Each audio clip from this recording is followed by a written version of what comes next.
क्यों हैं? कांग्रेस जनता पार्टी पे हिट छिड़कने। अब बताओ किसके आदेश? खुद के आदेश पे। मेरा देश है।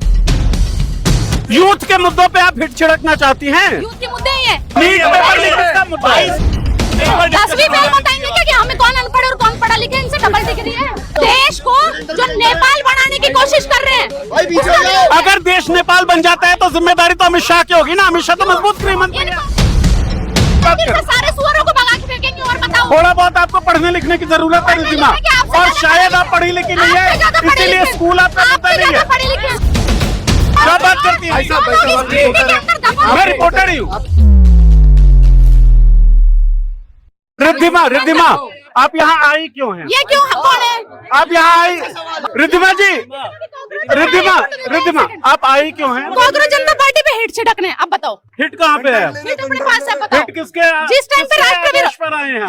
किसके आदेश? खुद के आदेश पे। मेरा देश है नेपाल। क्यों हिट छिड़कना है? भाई साहब रुक जाओ। नीट कांग्रेस जनता पार्टी जो है वो युवाओं के मुद्दे। कांग्रेस जनता पार्टी जो है वो यूथ के मुद्दे उठा रही है। यूथ के मुद्दों को आप यूथ के मुद्दों पे आप हिट छिड़कना चाहती हैं? यूथ के मुद्दे ही है। हाँ, नीट पेपर लीक किसका मुद्दा है? नीट पेपर लीक किसका मुद्दा है? 22 लाख बच्चे। अगर देखो ये बोलने दे तो बोलूं, क्या? या तो इनको बोलो कि मेरे को बोलने दे, या ये बोल ले। मैं तो कुछ आप बोले ना। एक सेकंड इनको कर दो। जो अनपढ़ भाई आपसे भी जो अनपढ़ है। सुनिए एक मिनट।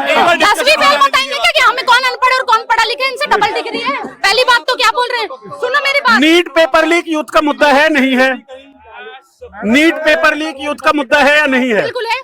तो यूथ के मुद्दों को उठाकर यूथ तो अगर यहाँ पर इकट्ठा हुआ है तो आपको विरोध क्यों कर रही हैं आप? विरोध, एक सेकंड, विरोध उस चीज का है जो इन्होंने बोला कि देश को जो नेपाल बनाने की कोशिश कर रहे हैं।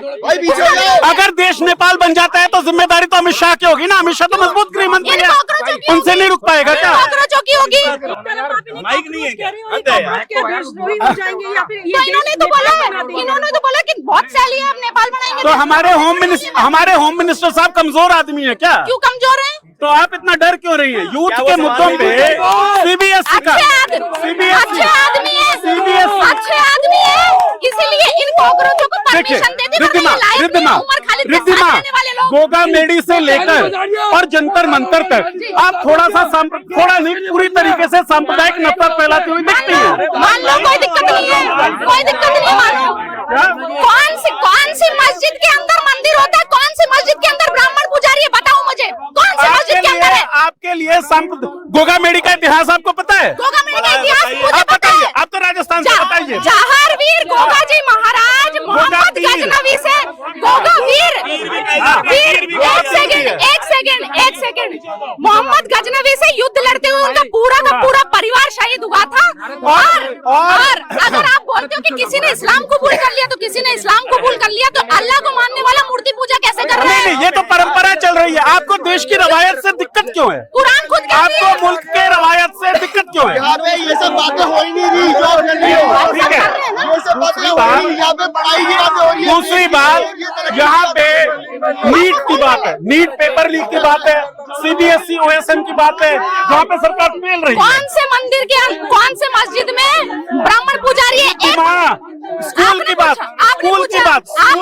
कर ले। मैं तभी तो कह रहा हूँ गोगा पीर मंदिर की पूरी ट्रेडिशन चली आ रही है। ट्रेडिशन नहीं है। अरे क्या बात कर, सारे सुअरों को भगा के फेंकेंगे। और बताओ, थोड़ा बहुत आपको पढ़ने लिखने की जरूरत है रिद्धिमा, और शायद आप पढ़ी लिखी नहीं है, इसीलिए स्कूल आपका मुद्दा नहीं है। स्कूल आपका मुद्दा नहीं है। स्कूल मुद्दा था तो भारत हाय बजरंग दल हाय क्यों कर रहे थे? कहाँ पे भारत हाय का मुद्दा तो आप लोग ही लगा सकती हो, और कोई तो नहीं लगा रहा है। हमने नहीं सुना भारत हाय का मुद्दा कहाँ पे लगा है? भारत माता की जय। और जो भारत के विरोध भारत माता कौन है?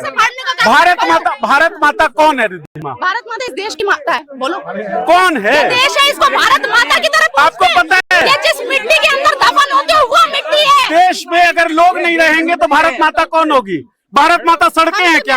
हम देश के लोग भारत माता है। जितने भी पाकिस्तानी प्रेमी उनको पाकिस्तान भेजे। अच्छा, और अगर लोग नहीं रहेंगे तो भी मिट्टी माता रहेगी क्या? कैसी बात करते हैं आप? शर्म आने की बात वो है। एक भारत माता, आपको भारत माता का पता नहीं है। शर्म आने की बात है। भारत माता का मजाक बना रहे हो तुम। भारत माता का मजाक आप बनाते हैं। आपको भारत माता का मतलब पता है? आप हमको शर्मिंदा करती हैं, क्या बात करती हैं? मैं रिपोर्टर ही हूँ। आप रिपोर्टर हैं। एग्जैक्टली। आप तो थोड़ा सा पिच को डाउन कर नहीं, पिच डाउन तब होगा जब बात ठीक होगी। बात सेम पर है, ठीक है, आप चिल्लाएगा, हम भी चिल्लाएंगे। आप shame on you। पहले नहीं, अरे मैं तो आपके सामुदायिक नफरतों पे बात होगी। आप एक बात बताएं, 22 लाख बच्चे नीट की परीक्षा में बैठते हैं, पेपर लीक हो जाता है, 5 बच्चे सुसाइड करते हैं जो सिस्टमिक मर्डर है। 5 बच्चे हिंदू समाज से आते हैं जिसकी लड़ाई आप लड़ रही है रिद्धिमा। आपको इस सिस्टम से, इस सरकार से, जो सरकार चलाती है सिस्टम को, क्यों नहीं सवाल? नरेंद्र मोदी नाकाम नहीं दिखते आपको? सबसे पहले मैंने ये बात बोली, सरकार से सवाल पूछना अच्छी बात है, लेकिन सरकार को नेपाल बनाने की मंशा कौन सी अच्छी बात है? अरे भाई, नेपाल कौन बना रहा है? आप अभिजीत दीपके का अनाउंसमेंट सुन लीजिए, पीसफुल प्रोटेस्ट की बात कर रहे हैं वो। जो आप हाँ, पर्सन है, नहीं, आपके क्या, मैं तो मीडिया से हूँ। मीडिया से देखो, एजुकेशन की आप मुद्दे पे नहीं आ रही है। 22 लाख बच्चे जिनका भविष्य धर में लटका, वो 5 हिंदू समाज के बच्चे। मैं बार बार इसलिए कह रहा हूँ कि आप वो बात करते हैं, वो आपके लिए मुद्दा नहीं है। मैं खुद कह रही हूँ, लेकिन उस चीज का धरना था ना, उस चीज का प्रदर्शन था ना, तो उसके नहीं है ना, उसी चीज का, चलो मान ली, एक सेकंड भाई साहब, एक सेकंड, उसी चीज का प्रदर्शन था ना, तो बजरंग दल कहाँ से बीच में आ गया था? आरएसएस कहाँ से बीच में? अभिजीत दीपके जो ये पूरी आइडियोलॉजी है, ये पब्लिक का क्यों पब्लिक का ही तो मुद्दा है। 22 लाख बच्चे पब्लिक नहीं है क्या? 22 लाख बच्चे भारत माता नहीं है क्या? और आपको कहा अभिजीत दीपके फाउंडर है। अभिजीत दीपके, देखिए, भारत माता मैं भी हूँ, भारत माता आप भी हैं, हम हैं रिद्धिमा, हम हैं तो देश है तो हम हैं। देश हमसे अलग नहीं है, हम देश से अलग नहीं है। देश के विरोध में आप कैसे हो गए? देश के विरोध में तो आप हैं। 22 लाख बच्चों का भविष्य। उमर खालिद के खिलाफ अब तक ट्रायल शुरू हुआ है, आप कैसी बात करती हैं? आप बेसिक जानकारी नहीं रखती हैं। आपका अभिजीत दीपके उमर खालिद को वो क्यों? अरे मेरा कोई अभिजीत दीपके नहीं है। पीसफुल प्रोटेस्ट की बात अभिजीत दीपके ने कही, तो वहाँ पे तो कहीं वायलेंस की बात नहीं है। वायलेंस की बात अभी ये तो कुछ भी नहीं है। अभी और सुनो, रिपोर्टर भाई इसे इतनी बुरी तरह जलील करते हैं, इतनी बुरी तरह। अरे मेरा कोई अभिजीत दीपके नहीं है। पीसफुल प्रोटेस्ट की बात अभिजीत दीपके ने कही, तो वहाँ पे तो कहीं वायलेंस की बात नहीं है। वायलेंस की बात तो आप कर रही हैं। भाई साहब, हाँ, एक बात समझिए, ये देश का जनता, ये देश का जो यूथ है, इतना गुमराह है। ऐसे व्यक्तियों, ऐसे स्पोक्स पर्सन हमारे लगे हुए हैं आपके ये कॉकरोच जनता पार्टी के, शर्जील इमाम और ये आपके उमर खालिद, जिनके ऊपर दंगे भड़काने का मेरी बात पूरा आरोप है। फिर से आप उमर खालिद, एक तो उनके खिलाफ कोई ट्रायल नहीं शुरू हुआ है। उमर खालिद भी संविधान की ही बात कर रहा था। पहली बात तो ये सुनिए। दूसरी बात ये है, नीट पेपर लीक के बाद 5 बच्चे सुसाइड करते हैं, वो सब हिंदू समाज से आ रहे हैं। बिल्कुल। ये बताओ, जो पेपर लीक उनकी बात होती है, आपको उमर खालिद दिया जाता है क्योंकि आपको कम्युनिज्म फैलाना है। कम्युनिज्म आप लोग फैला रहे हैं। जो भी व्यक्ति पेपर लीक के लिए रिस्पॉन्सिबल है, उसके ऊपर कड़ी कार्रवाई होनी चाहिए। सरकार है ना रिस्पॉन्सिबल, व्यवस्था कौन चलाती है? सरकार का कोई मिनिस्टर रिस्पॉन्सिबल है, राइट? अब मिनिस्टर ने डायरेक्ट खुद तो पेपर लीक किया नहीं है, वो कैसे किया है? अच्छा, जिम्मेदारी किसकी है? तो जिम्मेदारी बिल्कुल सवाल उनसे पूछा जाए, हमने चुन के भेजा तो सवाल भेजेंगे। डायरेक्ट नहीं कराया, इनडायरेक्ट कराया है।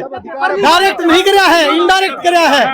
अरे भाई साहब, मेरे से बात करो, मैं तो देता हूँ जवाब। सरकार का आदमी ने डायरेक्ट नहीं कराने पेपर। परेशानी सर इतनी सी है, आप नीट के विषय को जरूरी नहीं मान रहे। पॉइंट शायद ये है, रिद्धिमा शर्मा के लिए जो 22 लाख बच्चे हैं वो भारत माता नहीं है। वो 5 हिंदू बच्चे जिन्होंने सुसाइड कर लिया सिस्टम की नाकामी की वजह से, वो आपके लिए भारत माता नहीं है। वो आपके लिए भारत नहीं है। सीबीएसई का वो लड़का, अरे हम तो खालिद को फांसी दो, शार्जिल इमाम इनको फांसी दो। नहीं, क्यों फांसी दो? ट्रायल तो चलेगा ना, ट्रायल हुआ है, कोर्ट में साबित, कोर्ट में साबित, इतने एविडेंस है। चलिए, तो कुल मिला के बात ये है कि नफरती एजेंडा खेलने वाले जो लोग हैं, जैसे रिद्धिमा शर्मा, हम राजस्थान से लेकर अलग अलग जगहों पर देख चुके हैं कि रिद्धिमा शर्मा जैसे लोग जाते हैं, कम्युनल बिगॉटरी करते हैं, कम्युनल हेट्रेड फैलाते हैं और उस लाइन पर देश को डिवाइड करने का काम करते हैं। जंतर मंतर के इस मैदान पर हम लोग मौजूद हैं, जो कई प्रोटेस्ट, कई प्रदर्शनों का गवाह बना हुआ है। और फिलहाल कॉकरोच जनता पार्टी जो युवाओं के लिए एक प्लेटफॉर्म बनकर उभरा, जहां युवा अपने गुस्से को, अपने आक्रोश को जगह देता हुआ देख रहे थे, वो इकट्ठा हुए हैं। लेकिन कुछ कम्युनल लाइंस पर खेलने वाले, नफरत फैलाने वाले लोग जो हैं, वो भी इसी जंतर मंतर पर दिख रहे हैं। एक पत्रकार के नाते मेरी आपसे ये अपील है, मुझे देखने सुनने वालों से, कि ऐसे नफरती लोगों की पहचान जरूर करिए, आंखों में आंखें डालकर उनसे सवाल करिए। वो नफरती लोग सड़क पर भी हो सकते हैं, वो नफरती लोग संसद के अंदर भी हो सकते हैं। रमेश बिधूड़ी को भूलना नहीं चाहिए, जिसे आइडिया ऑफ इंडिया से नफरत दिखता है, जिसकी भाषा में वो नफरत झलकती है। यार इस रिपोर्टर ने इन अंधभक्तों को बुरी तरह धोया है। इस भाई ने इतने सवालों से घेर लिया इसे कि ये आंसर ही नहीं दे पा रही है। रिपोर्टर भाई का कहना है कि तुम उन मुद्दों को क्यों बीच में ला रही हो जो कि इस प्रोटेस्ट का मुद्दा ही नहीं है। इसको ओनली कुछ नहीं करवाना है, इसे ओनली दंगे करवाने, हिंदू मुस्लिम के नारे लगवा के कुछ भी करके। इन लोगों का मकसद ही यही था वहाँ जाने का। इनका कोई मकसद नहीं था कि स्टूडेंटों के साथ खड़े हो, इनका मकसद था कैसे भी करके प्रोटेस्ट फेल करना है, क्योंकि बीजेपी के अंधभक्त जो हैं सबसे बड़े वाले हैं। मानो या ना मानो, इनको जरूर कुछ ना कुछ फंडिंग आती है, जिसकी वजह से ये लोग वहाँ प्रोटेस्ट खराब करने गए।